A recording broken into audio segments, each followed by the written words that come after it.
good morning and a very warm welcome to Frugalfull. My name's Lara and this is a frugal living and budgeting channel. Great to have you here today. So this is the August batch cooking bonanza. Woohoo! Thanks so much for the feedback on last month's batch cooking bonanza. I'm glad that you enjoyed that format of having multiple meals in the one video.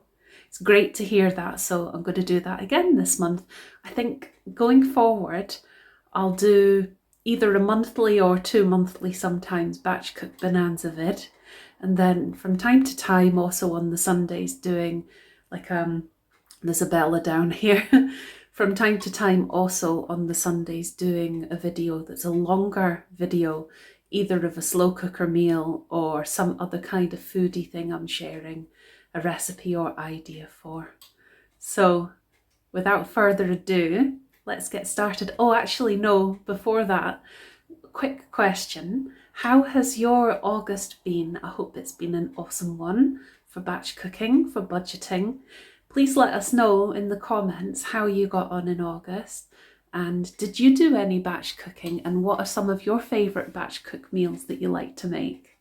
I'm going to turn the camera around now and show you what I'm making today. So first of all, I am going to make a batch cooked tandoori style curry. A lovely creamy vegetable curry that contains some mixed beans and some lentils and some chickpeas, so that there's lots of protein goodness as well. It's going to have a little bit of coconut milk, but what I'll do is I've got some small Tupperwares, so I'm going to portion out the coconut milk so that there's 4 batch cook curries worth, freeze the other 3. It makes that tin of coconut milk stretch so much further, and it also reduces the amount of fat.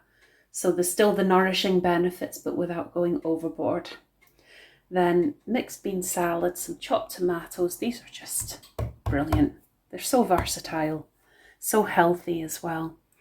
Tin of chickpeas. I was going to use dried, but I haven't been able to soak them overnight as the instructions say, so I'm not doing that. Tandoori spice powder. I'll put a tablespoon of that. And it's a bit lazy because it's a blend, so I don't have to use separates like cumin and things, which is handy and time saving. But I will be adding additional garlic. You know me, garlic fiend. Use up a bit of allotment chives that are in a wee bit of a sorry state. Seasoning, pepper. Rather than salt, I will use some onion granules. You can tell I like onions and garlic, can't you? Just as well they're healthy. Usually the things I love aren't as healthy. I'm going to put in a wee bit of garlic granules too, because for me this is a very low garlic dose, but unfortunately my fresh garlic stash is running very low, so I'll bump it up with a dose of this. From the freezer, I'm going to use a bit of my coriander that I'd whacked in the freezer ages ago. I've got some kale and spring onion blends to just up the kind of onion content a bit. It's a bit on the low side for onions, fresh onions, which is unfortunate. Usually I'd put at least a couple of onions in this, or an onion and a half or something. So it's a pity I've run out of onions in the freezer, because usually I buy onions, chop them and stick them in the freezer, and then it saves on prep time. It's just more economical with time and effort. Saves any onions going to waste, because sometimes the fresh onions in the supermarkets here, I don't know about you, but often they're not very fresh. They don't have a great shelf life at all.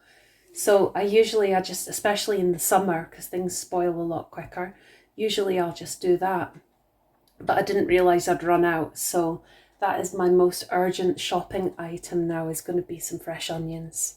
Also, I'm going to use up some of this frozen broccoli because I think that'll go nicely. And I had some bargain mighty peas. They're actually seasoned as well, so that'll just add to the flavour. They are going to spoil if I don't do something with them soon. They're past their date. I'm sure they'll still be fine, but I'm going to fry them just to be on the safe side before I stick them in the slow cooker with all this other stuff. I've got a little bit of leftover oil from some really delicious halloumi kebabs that I had the other day. So I'm going to use that as my oil for cooking these in the frying pan. And then I can just decant the oily mix with the peas straight into the slow cooker with all this lot. Oh yeah, and one other thing which I'll show you in 2 seconds. I'm going to stick it all on. Oh yeah, and I'm also going to put in some rice just to make it a convenient meal that I don't have to cook separate rice, and I've just got it there as a handy standby.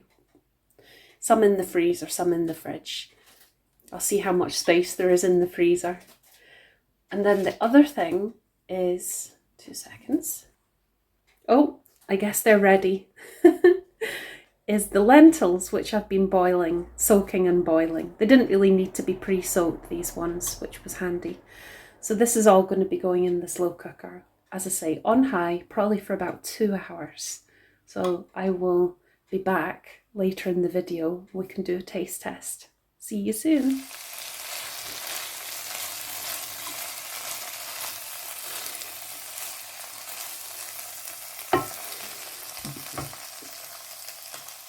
Somebody's watching all the action, aren't you, Bella Bee?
I've just put it on, so 2 hours at high. Now, there might be a slight issue because I looked in the cupboard where I keep all the carby things, and I thought, well, do you know what? I never use this bulgur wheat, and I've got a surplus of bulgur wheat and couscous that need to get used up. And it's very healthy, so I thought I'm going to swap and do bulgur wheat instead of rice for this curry.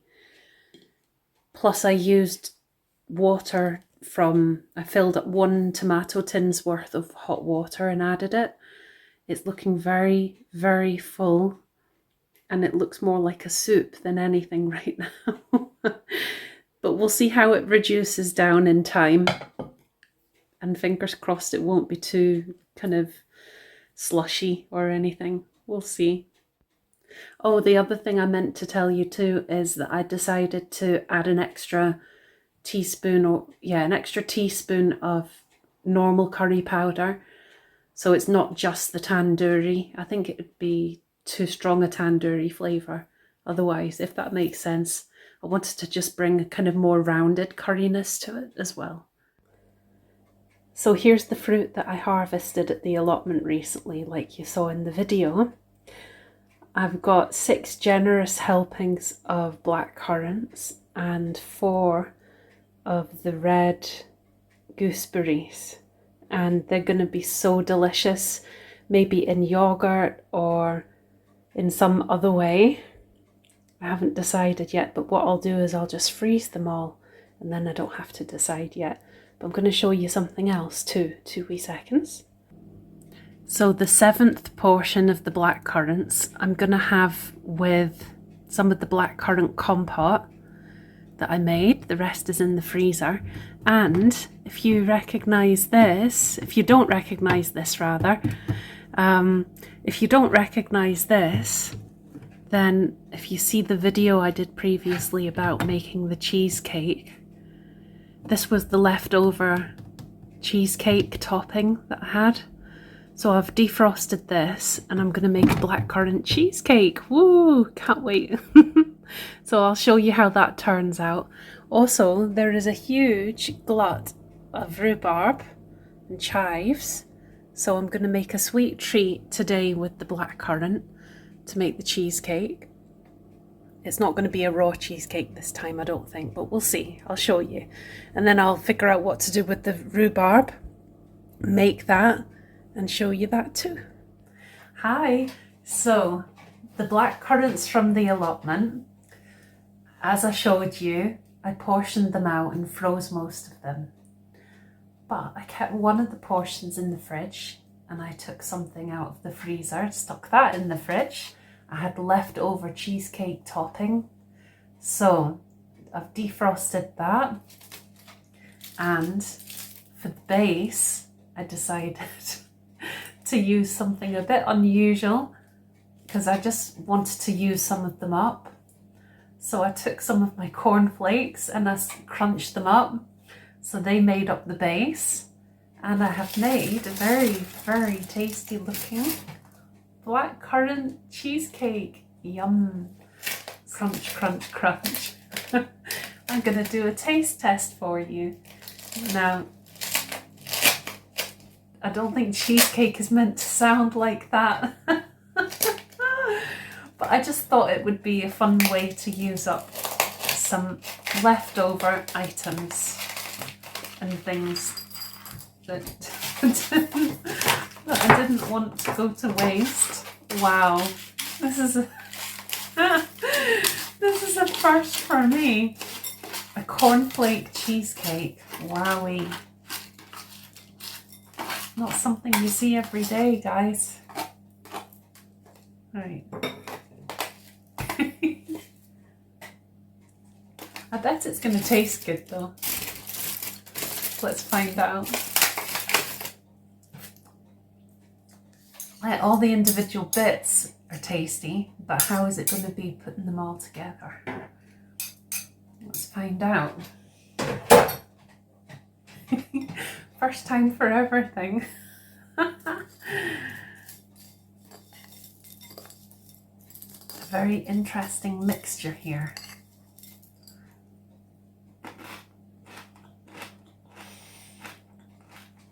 Mmm.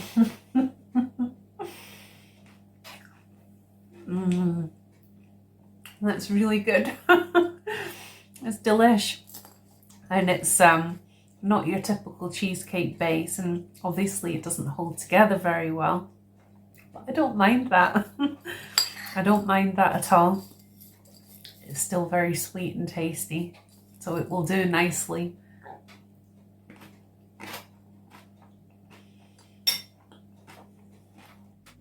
Happy Sunday! Can you see me? Yes, you can see me. Okay, so where are we at? We're about halfway through August at this part of the video.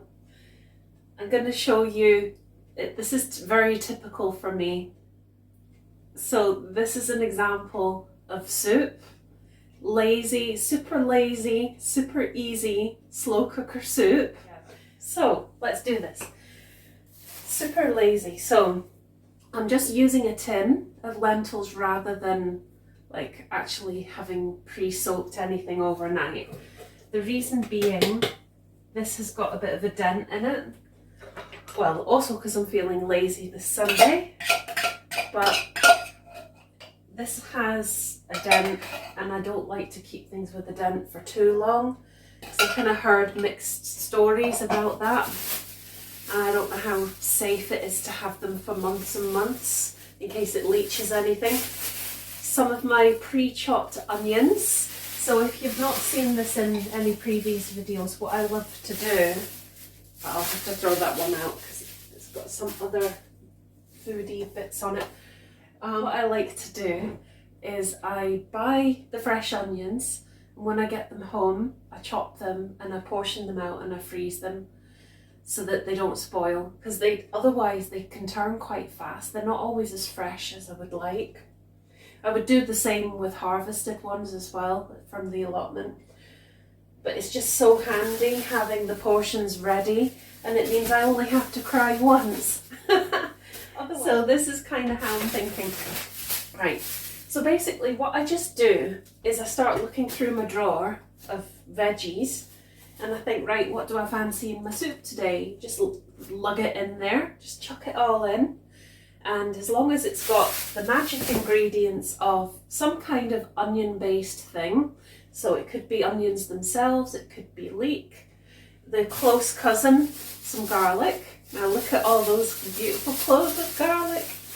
Don't worry, I'm not putting all of those in. So yeah, some kind of onion thing. So onions, leek, something like that. The garlic. And I'm probably not going to put garlic granules. We'll see, I might. Seasoning to your own personal preference.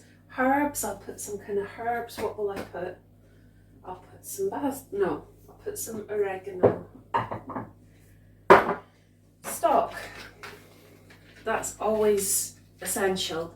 So I've got these ham stock cubes that are actually bizarrely vegetarian, even though it says ham stock cube. Normally I'd put 1.5, but I want to cut back on my salt intake, so I'm going to try 1. Maybe I will put a teaspoon of the garlic granules then, just so that there's plenty of flavour. Often I put curry powder, but I want to do a non-curried soup for a change, because I know I've made ones with curry before. I tend to get a bit carried away with the curry, but I want to try it without. So just to recap, onion-based ingredient, garlic, if you like garlic, seasoning and herbs, stock, and then the 5th and final thing is whatever veggies you wish. So I'm going to use up, oh, must be a hole in this bag. I've got some pre-chopped carrot, so that's going to go in. Try not to smush that on the floor. Will I put these potatoes in, or will I save them? No, I'm going to save them. This is a portion of herby potatoes I got reduced. I think where's that bag? Otherwise it's going to start raining potatoes in my freezer. Right, anyway, I think I'll save the celery. I do need to use this up soon now. There's a tiny drop of peas, let's just put them in. It's a really good way to just use up some leftover stuff. If you've just got bits and pieces in the freezer and you want to create a bit of room so you can buy some fresh new stuff, and so that you've not got stuff in here for too long and it ends up just going a bit bad. This is one of the things I love about it. That's mushrooms, it's not actually cheese, it's mushrooms. I'll put a few mushrooms. Not too many, because most of them are earmarked for risotto and that kind of thing, and lasagna. But I'll close that later. Now this looks like broccoli. Yes, I'll put some broccoli in. That'll be lovely.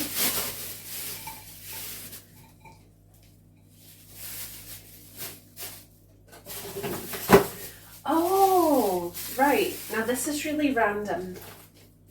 This is really, really random. Ages ago, I made aubergine spread, and the idea was that I was going to use it as a kind of sandwich spread, but I never did, and it's been sitting in the freezer for ages. So let's just get it used, and it will add some good flavour. It looks a bit odd, but it tastes good. But it's been down the bottom of this drawer. This is exactly why I love doing this kind of thing. Oh, these are quite old carrots. I think carroted out. Right, I'll leave these near the top so they can be used for the next time I make soup. It's a good way to rotate things. I'm not going to use the beans because I've got something else in mind, maybe next month with them. Oh, there's some older mushrooms. I wish I'd used those.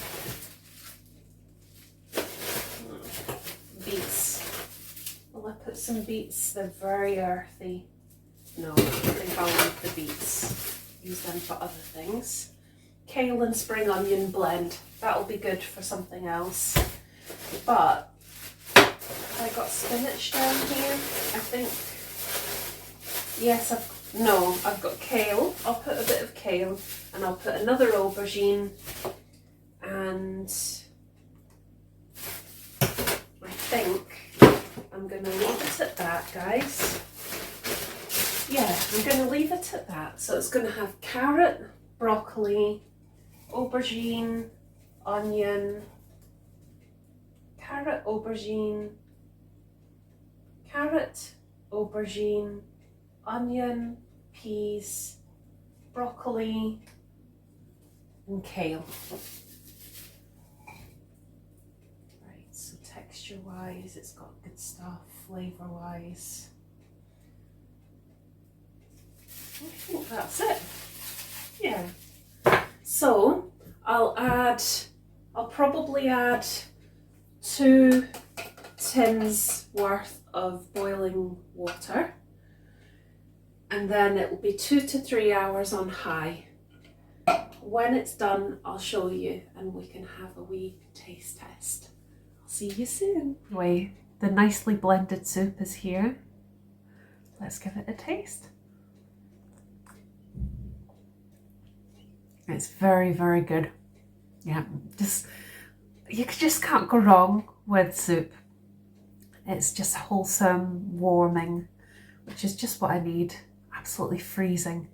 It's got really cold this afternoon. Even though the sun is out, it's really, really chilly. So I'm going to enjoy this nice hot mug of soup. Still plenty left in here to freeze. It's always a great standby dinner, having soup in the freezer. So I completely forgot when I made the curried bulgur wheat. I completely forgot to do my taste test that day. I had quite a lot of other stuff going on. So I've taken some out of the freezer. So I'll do a taste test with you. Just going to go for a bath first. Then we'll do the taste test. This is lunch part 2. And then I'm going to show you some sweet things using up that glut of rhubarb that I showed you earlier in the video. I still haven't done anything with it and I want to use it before it spoils. I've also got some bananas over there on the verge of being spoiled. So after lunch, I'll do a taste test of the couscous, and final bit of the video, let's make some delicious sweet muffins. Hi there, that's me back after a lovely bath. So I've got some of the spiced bulgur wheat at the ready. Let's give this a try.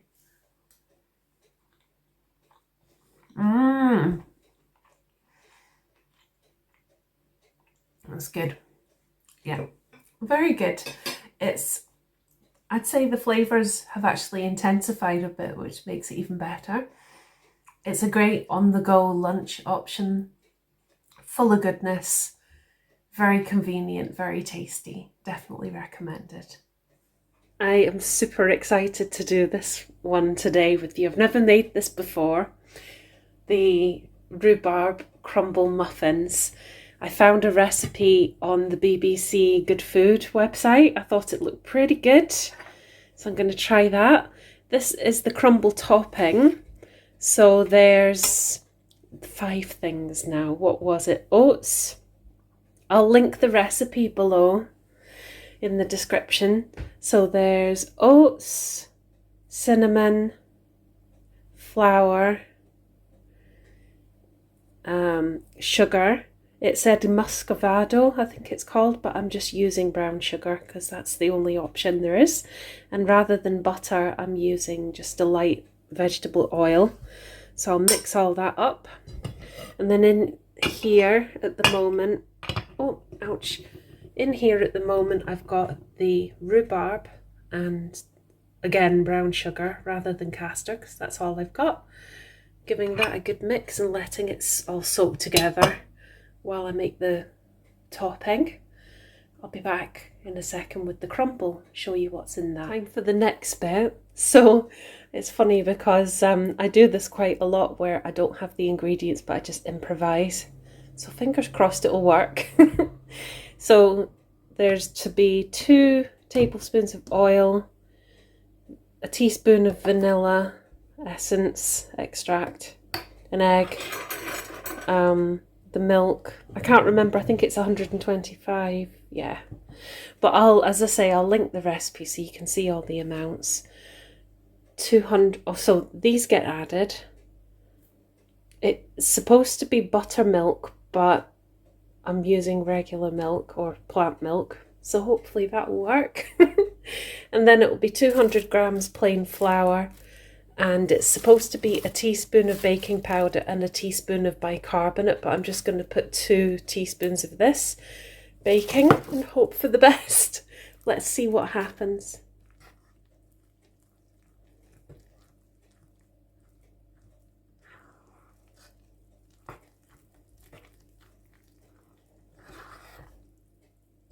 Here's the rhubarb muffins. Really pleased with them, but some of them are a bit out of shape. The thing is, because I was making them in the air fryer, I've just got the cases that I had in there, so some of the liquid started to run out. But luckily I managed to salvage them, so that was good. So this is the start of the banana muffins. So 3 bananas, there'll be some milk, an egg and some of that oil. Baking powder, again, the recipe calls for baking powder and bicarb, but I'm just going to use baking powder. Vanilla extract, both cinnamon and nutmeg. Don't worry, it's not garlic granules. It is nutmeg, it's just the garlic lid. Sugar and flour. I'm pretty sure that's everything. And it's Sally's, something about Sally's recipes. So again, I'll put the link in with the description of the vid in case you want to check out the recipe for these banana muffins. I'm going to start prepping and mixing that and get it ready. Taste test is definitely calling now. Here's Bella. This is the banana muffin mix, and as you can hear, I've got them in the air fryer. They're looking pretty good. Can't wait to try. And I'm also going to try, I'll probably try half of one of these and half of a rhubarb. See you soon. That's the banana ones ready. They're a bit better shape. There's also some in the freezer. So I've got 13 banana muffins and 11 rhubarb muffins. And these ones to try. So I think I'll have half of each tonight and then save the rest for tomorrow for a wee treat. Here we go, time for the cake taste tests. I'm absolutely freezing just now, so I decided to chuck on the Udi, and I've got a cuppa to try and warm up a bit. So what will we start with? Should we start with the banana? What I'm going to do is just have half of each and then save the other half for tomorrow, because I'm trying to be good and not eat as many calories. Easier said than done, especially when it's cold. So really happy with the texture.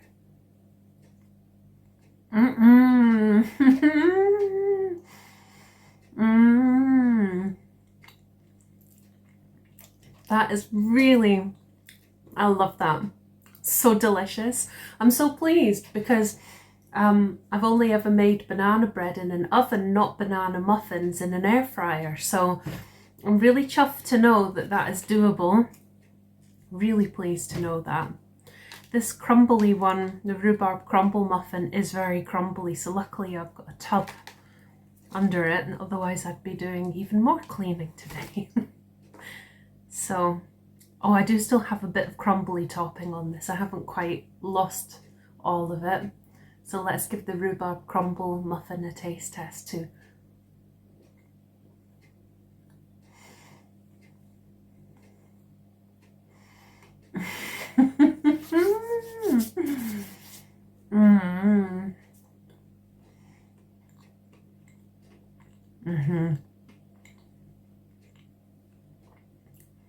Wow, I really love those. They are super delicious, even more so than the banana ones. And that crumbly sweet topping is just a perfect addition. Oh, I so recommend these, guys. If you have an air fryer and you like making fruit muffin things and using up leftovers, and if you're a fan of bananas and or rhubarb, please give them a go because you will not regret it. Delish. I will make sure to leave the recipes for you to check them out. And thank you to the websites for sharing this very delicious recipe for each one. So thanks for joining me today. It's been such a pleasure, and take care and stay frugal. See you again soon. Very best wishes. Bye.